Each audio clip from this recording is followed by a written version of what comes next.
Oigan, ¿ustedes sabían que el 3 de marzo es el Día Mundial del Cubo Rubik 3x3? Pues me llegó este paquetito con varios cubitos para jugar y se los voy a enseñar. Este que dice resuélveme antes de que la luz se apague y prende una lucecita, ya lo quiero probar, vean qué bonito está.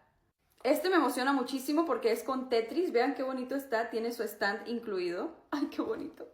Y este que ya lo jugué obviamente, que es el clásico y es demasiado divertido. ¿Me lo prestas para jugar? Si quieres te puedo enseñar cómo resolverlo.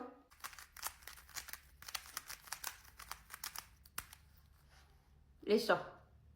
A ver. ¡Ay, wow! Es que a mí me encantan. Si quieres te puedo enseñar cómo resolverlo más rápido. Pues sí.